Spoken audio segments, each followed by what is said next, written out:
Mummy जी, माँ ने आपके लिए साड़ी भिजवाई है। अरे वाह बहू, साड़ी तो बहुत अच्छी है। अच्छा एक बात बता, तेरे पापा की महिंद्रा की कंपनी कैसे चल रही है? मम्मी जी, मेरे पापा की महिंद्रा की कंपनी नहीं है। तो फिर क्या जरूरत है इतनी महंगी साड़ी भेजने की? हाँ, आज तो कहती माँ जी आपके लिए साड़ी आई है, कल तो कहती माँ जी आपके लिए शॉल आई है, और आज तो हद ही हो गई, साड़ी के साथ साथ सब्जियाँ और मिठाइयाँ भी भिजवा दी। और बहू सुन, जब तू इस घर में नहीं आई थी ना, तो उससे पहले भी हम अच्छी अच्छी मिठाइयाँ खा लेते थे और अच्छा अच्छा पहन लेते थे। मम्मी जी, माँ कहती है इससे प्यार बना रहता है। बहू, अगर इतना ही प्यार बनाए रखना है तो बोल अपनी माँ को कभी घर पे आए खाने को, या फिर हमें बुलाए खाने पर। ठीक है मम्मी जी। पर ऐसे फालतू खर्चा करके इतने सामान भेजने की कोई जरूरत नहीं है। ठीक है मम्मी जी। और हाँ, ये सारी चीजें वो तुझे भिजवा सकते हैं क्योंकि तू उनकी बेटी है, लेकिन अगर ये सामान उन्होंने मुझे भिजवाया ना, तो मैं तुरंत की तुरंत उनको रिटर्न भिजवा दूंगी। फिर ये मत कहना कि मम्मी जी आपने ऐसा क्यों किया। तो बता बहू, कब बुला रही है अपनी मम्मी को खाने पे? अभी फोन करके माँ को बुलाती हूँ। बहू इतनी रात को क्यों सब्जी काट रही है?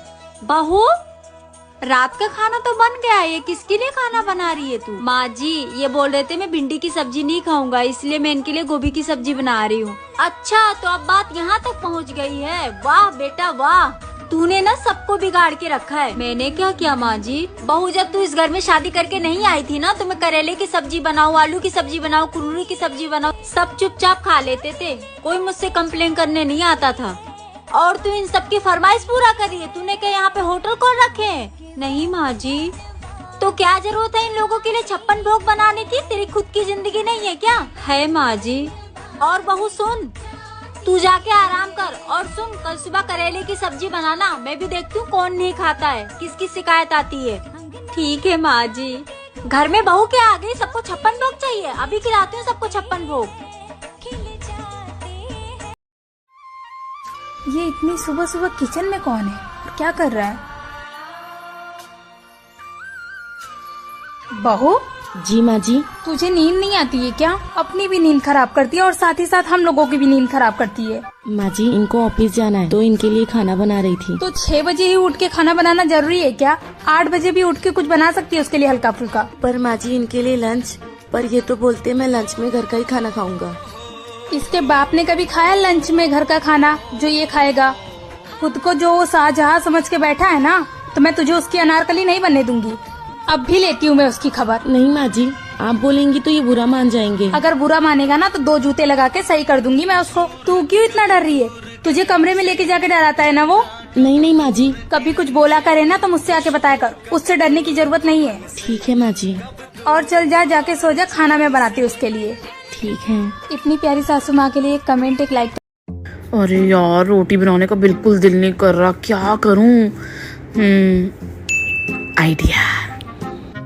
मम्मी जी, वो ना आटा खत्म हो गया, तो मैं सबके लिए चावल बना दूं? इतनी जल्दी आटा खत्म हो गया? अभी तो मंगाया था। अरे कोई बात नहीं, मैं अभी सामने की दुकान से आटे की थैली पकड़ लाता हूँ।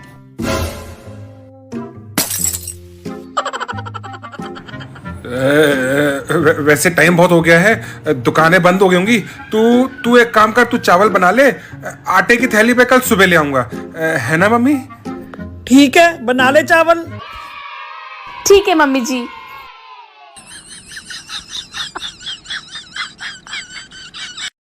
अरे यार, रोटी बनाने का बिल्कुल दिल नहीं कर रहा, क्या करूं? सभी घर वालों के सामने तुम्हारी साइड कैसे ले सकता हूँ यार? सभी घर वालों के सामने शादी कर सकते हो, पर अपनी पत्नी की इज्जत नहीं।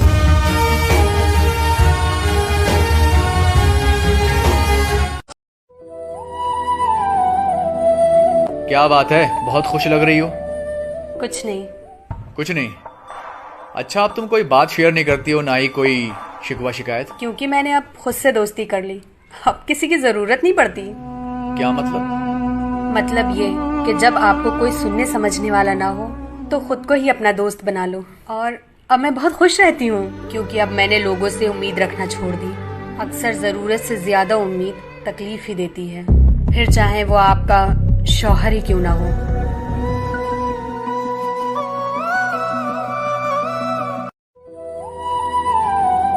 मेरा दामाद तो मेरी बेटी का बहुत ख्याल रखता है। माँ जी, आपका बेटा भी मेरा बहुत ख्याल रखता है। हाँ, तो तूने तो उसे काबू में कर रखा है।